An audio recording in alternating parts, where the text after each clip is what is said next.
You're standing outside and it's cold. Not jacket cold. Not I should have worn a hat cold. It's the kind of cold that makes your fingers stop working, the kind where the air actually hurts to breathe. Now take away your coat. Take away your house. Take away the heating, the hot water, the shop down the road selling gloves. Take away fire itself.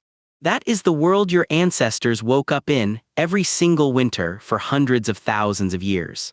And here's the part that should genuinely scare you. A modern human dropped into a real ice age winter with nothing would be dead in hours. Not days. Hours. We are tropical animals wearing a very thin disguise, and winter is the thing that should have killed our entire species before it ever got started. But it didn't. Somehow, a naked, shivering, tropical ape with no fur, no claws, and no natural defense against the cold walked straight into the coldest environments on Earth and lived. This is the story of how. And it is a much stranger, much more brutal, and much more clever story than they found a cave and hoped for the best. Let's start with the enemy because you cannot understand the survival without understanding exactly what was trying to kill them. And it wasn't wolves. It wasn't bears. The thing that killed ancient humans in winter was physics. Your body runs at about 37 degrees Celsius and it fights constantly to stay there. Let your core temperature fall by just 2 degrees and you start shivering uncontrollably and thinking slowly. Let it fall by about 6 and your organs begin to shut down. Hypothermia doesn't need a blizzard. A wet, windy night a few degrees above freezing has killed plenty of modern, well-fed adults. To an ancient human, every winter night was a slow, patient attempt on their life. And it gets worse because heat doesn't just leave the body. It gets stolen. Wind strips warmth off your skin far faster than still air. Wet clothing pulls heat out of you around 25 times faster than dry clothing. So the ancient enemy wasn't only the temperature on some imaginary thermometer. It was wind. It was damp. It was a single unlucky fall into a cold river that turned a difficult day into a death sentence. So how do you keep a tropical body alive in a world built to freeze it? You need 3 things, and you need all 3 every night without fail. Heat, shelter, and a way to wrap the warmth around your skin and keep it there. Get any one of them wrong, and the other 2 won't save you. Let's take them one at a time, starting with the one that changed everything. Fire. Obviously fire. But I don't think you actually appreciate how much fire did, because we've spent our whole lives with it on tap. So let's be specific. Fire didn't just make ancient humans warm. Fire is the single reason the entire species survived winter at all. The oldest strong evidence for humans truly controlling fire comes from a site called Wonderwerk Cave in South Africa, where researchers found burnt bone and ash roughly 1 million years old, deep enough inside the cave that no wildfire could have reached it. That's not our species. That's Homo erectus, an ancestor with a smaller brain already sitting around a fire 1 million years ago. And once you have fire, everything changes at once. It pushes your core temperature back up. It dries your wet clothes and your wet skin before the damp can kill you. It cooks food, which unlocks far more energy from every bite. And it keeps the predators, the ones with the good night vision, standing just outside the ring of light. Fire wasn't a comfort. It was a wall, a stove, a heater, and a security system, all burning in one spot. But here is the thing nobody tells you about fire, and it's the detail that turns a nice campfire into a matter of life and death. In winter, the fire cannot go out. Ever. Not at midnight, not at 3 in the morning, not when everyone is exhausted and freezing and desperate to sleep. Someone has to feed it all night, every night, all winter long. Because a fire that dies at 3 in the morning in an ice age winter doesn't just mean a chilly wake-up. It means everyone sleeping around it wakes up already deep into hypothermia in the dark, too cold and slow to easily start another one. Which raises a question that sounds simple and absolutely was not. How do you even start a fire with no matches, no lighter, and fingers going numb with cold? The honest answer is that for a long time, you might not have started it at all. You kept it. Many ancient groups almost certainly carried fire rather than making it fresh each time. A smoldering ember wrapped in bark or slow-burning fungus kept alive and moving from camp to camp like the most precious object the group owned. Because it was. Making fire from scratch by spinning wood or striking the right stones is hard on a good day. With cold, clumsy hands in the wind, it could be nearly impossible. So you didn't let it die in the first place. Now fire keeps you warm while you're next to it. But you can't hold a fire. You can't wear a fire. The moment you step away or lie down to sleep, the cold comes straight back. Which brings us to the second thing, and it's the one that took a shockingly long time for our ancestors to sort out. Clothes. Here's a fact that genuinely surprised me. Humans lost most of our body hair somewhere over 1 million years ago, back in Africa, where being nearly naked helped us sweat and stay cool while running under a hot sun. Which was great. Right up until we walked into the Ice Age. We arrived in the coldest environments on Earth, already stripped of the one thing every other cold climate animal relies on. We were bald apes in the snow. So we had to build fur we didn't have. And the first version was simple: take the animal's fur. Drape a hide over your shoulders and you've borrowed a wolf's or a deer's insulation. But a draped hide is a bad coat. It gapes. Wind gets underneath it. It falls off when you move, and moving is exactly what you need to do to survive. A cape is better than nothing, but in a real winter, better than nothing is still a slow death. The real revolution wasn't the hide. It was the needle. And we can actually date it. Sewing needles made of bone and ivory show up in the archaeological record from more than 40,000 years ago, at sites across Ice Age Europe and Asia. A needle seems like a small, boring object. It is one of the most important survival tools our species ever invented. Because a needle means you can sew. And sewing means fitted clothing. Not a cape but a closed sleeve. A seam that traps warm air against the skin instead of letting the wind tear it away. Layers stitched together. Boots that seal around the ankle. The difference between a hide thrown over your shoulders and a fitted, sewn, layered outfit is, quite literally, the difference between surviving a winter and not. And we have proof of just how good they got. At a site called Sungir in Russia around 34,000 years ago, people were buried in clothing so elaborate that it was covered in thousands of tiny beads carved from mammoth ivory. When archaeologists mapped where those beads fell, they could reconstruct the outfits, fitted fur suits, caps, and boots tailored to the body. These weren't people barely clinging on. These were people who had beaten winter so thoroughly they had time left over to decorate the victory.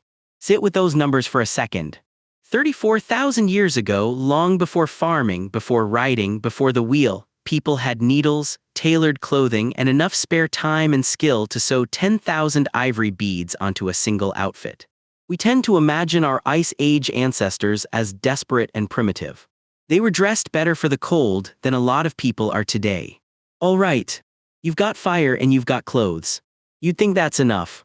It isn't, and this is where a lot of people's mental picture of the Ice Age quietly falls apart. Because there's a third piece, and without it the first two aren't nearly enough to get you through the night. Shelter. And here's where we have to kill a myth gently. The cavemen. Everybody pictures Ice Age humans living in caves. And sometimes, sure, they did. A deep cave is a fantastic natural shelter, stable in temperature, sheltered from the wind. But there was a problem. Caves don't grow where you need them. Vast stretches of the Ice Age world were open, treeless plains, with the best hunting for miles around and not a cave in sight. So if you wanted to live where the food was, you couldn't wait around for a cave. You had to build one. And what they built is genuinely astonishing. At sites across what is now Ukraine and Russia, archaeologists have found the remains of huts made from mammoth bones. Not a few bones. Hundreds of them. Skulls, jaws, tusks, and leg bones stacked and interlocked into round, dome-shaped houses, some of them using the bones of dozens of mammoths in a single structure. One of the most famous sites, called Mezhyrich in Ukraine, is around 15,000 years old, and its mammoth bone dwellings would have taken enormous effort to build. These were not overnight shelters. These were substantial, insulated, semi-permanent homes weighed down against the wind, probably covered in hides and packed with snow for insulation, because, and this is the clever part, snow itself is a superb insulator. A shelter banked with snow traps a layer of still air and can sit dramatically warmer inside than the killing cold outside. Think about the mind that builds that. To construct a mammoth bone house, you have to plan across weeks. You have to gather materials you can't carry alone. You have to coordinate a whole group toward a shelter that won't be finished today and won't pay off until the worst of the winter hits. That is not the behavior of a desperate animal. That is engineering, tens of thousands of years before the word existed. Now let's go back to something I mentioned and skipped past because it might be the most important survival tool of all and it costs nothing. Other people. Warmth, it turns out, is something you can share. A single human sleeping alone in the cold is a small furnace losing heat into the dark from every side. But pack a group of bodies together and something changes. Each person shields the others from the wind. Each body radiates heat into the huddle instead of into the empty air. A group loses far less warmth per person than any of them would alone. Which is why, for hundreds of thousands of years, the rule was simple and absolute. In winter, you do not sleep alone. And this quietly rewired who we are. Sleeping apart from the group in winter wasn't just lonely. It could be deadly. The people who wanted to be near others, who found comfort in a warm pile of bodies, who felt genuine distress at being pushed out into the cold and the dark alone, those were the people who survived the night and had children. The rest often did not. That pull you feel toward warmth and company on a cold night is not a modern softness. It is an ancient survival instinct with a body count behind it. But surviving the night is only half the problem, and honestly, it's the easier half. Because winter isn't just cold. Winter is hungry. And this is the part of the Ice Age story that gets left out, because it's less dramatic than a blizzard and far more deadly. Most people who died in ancient winters didn't freeze. They starved. Think about what winter does to food. The plants die back or vanish under snow. The berries are gone. The roots are frozen into ground like concrete. Many animals migrate away or hibernate out of reach or grow lean and desperate themselves. For a huge part of the year, the landscape that fed you all summer simply switches off. And it stays switched off for months. So the real question of winter survival isn't just, how do you stay warm tonight? It's how do you eat in 3 months when everything is dead and buried and you saw it coming in the autumn and did nothing? The animals that survive winter mostly do it in one of two ways: they store food or they store fat. And ancient humans, being clever, did both. The fat part is written into your body right now. In autumn, with food abundant, ancient humans gorged and put on weight, a natural layer of insulation and an emergency energy reserve for the lean months. That craving you get for heavy, rich, fatty food as the days get shorter and colder. That's not a lack of willpower. That is 100,000 generations of instinct telling you to fatten up before the freeze, exactly like every other animal that survives a winter. But fat alone won't carry a whole group through months of nothing. So they stored food, and they got remarkably good at it. And the cold that was trying to kill them became, with a little cleverness, the very thing that saved them. Because cold preserves food. A carcass left out in a freezing ice age winter is a carcass that doesn't rot. The whole world became a freezer, if you knew how to use it. Ancient people cached meat under piles of stone and in pits dug into permanently frozen ground, protected from scavengers and kept frozen for months. They dried it and smoked it over those endless fires, turning fresh meat that would spoil into hard, light, storable food that would last. A single large kill in autumn, properly processed and stored, could feed a group for a huge chunk of the winter. The hunt was only step one. The real skill was making that kill last. And this is where the biggest animals in the story come back, because to a winter-facing human, a mammoth was not just a terrifying opponent. A mammoth was a warehouse. A single kill was thousands of kilograms of meat and fat, plus hide for shelter and clothing, plus bone for tools and for the walls of your house. It's no accident that so much of Ice Age human life orbited these giant animals. A mammoth wasn't dinner. A mammoth was a winter's worth of survival, walking around on 4 legs. Now step back and look at what we've actually built here, because it's more than a list of survival tricks. Fire that never dies. Needles and tailored clothing. Engineered shelters. Shared body heat as a rule of life. Food stored against a future months away. Do you see what every single one of those has in common? Not one of them is something a lone individual does in the moment. Every single one is about planning ahead and doing it together. Keeping a fire alive all night needs people taking turns. Building a bone house needs a coordinated group. Storing food in autumn is an act of faith in a hungry future you can picture but cannot yet feel. Winter didn't just test whether ancient humans were tough. It tested whether they could think ahead and whether they could cooperate. And the ones who couldn't left no descendants. Here's the idea that I can't quite let go of. Winter may be one of the reasons we became so smart and so social in the first place. A species living in an easy, warm, food-rich place doesn't need to plan much. The tropics forgive you. But push a clever, cooperative ape into a world that will kill it every single year unless it plans months ahead and works as a group, and you apply a relentless, merciless pressure toward exactly those traits. Foresight, teamwork, the ability to imagine a future and prepare for it. Winter didn't just fail to kill us. It may have helped forge the mind that eventually built everything else. And you are the proof. You carry the winter in you right now. The craving for rich food when the nights draw in. The deep comfort of being warm and indoors while it's cold and dark outside. The almost primal pull of gathering with other people around a light and a source of heat when the world outside goes freezing and black. None of that is random. It's a set of instincts hammered into our ancestors across 1,000 centuries of winters, handed down to you intact. So the next time you're genuinely cold, really cold, the kind that gets into your hands and makes you hunch and hurry toward the nearest warm room, pay attention to what your body does. It wants fire.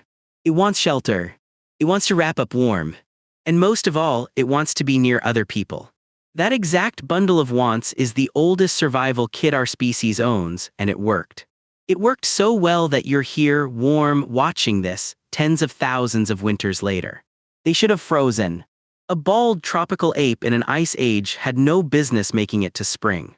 But they kept the fire alive, and they stitched the clothes, and they built the houses out of bone, and they piled together in the dark and shared what warmth they had.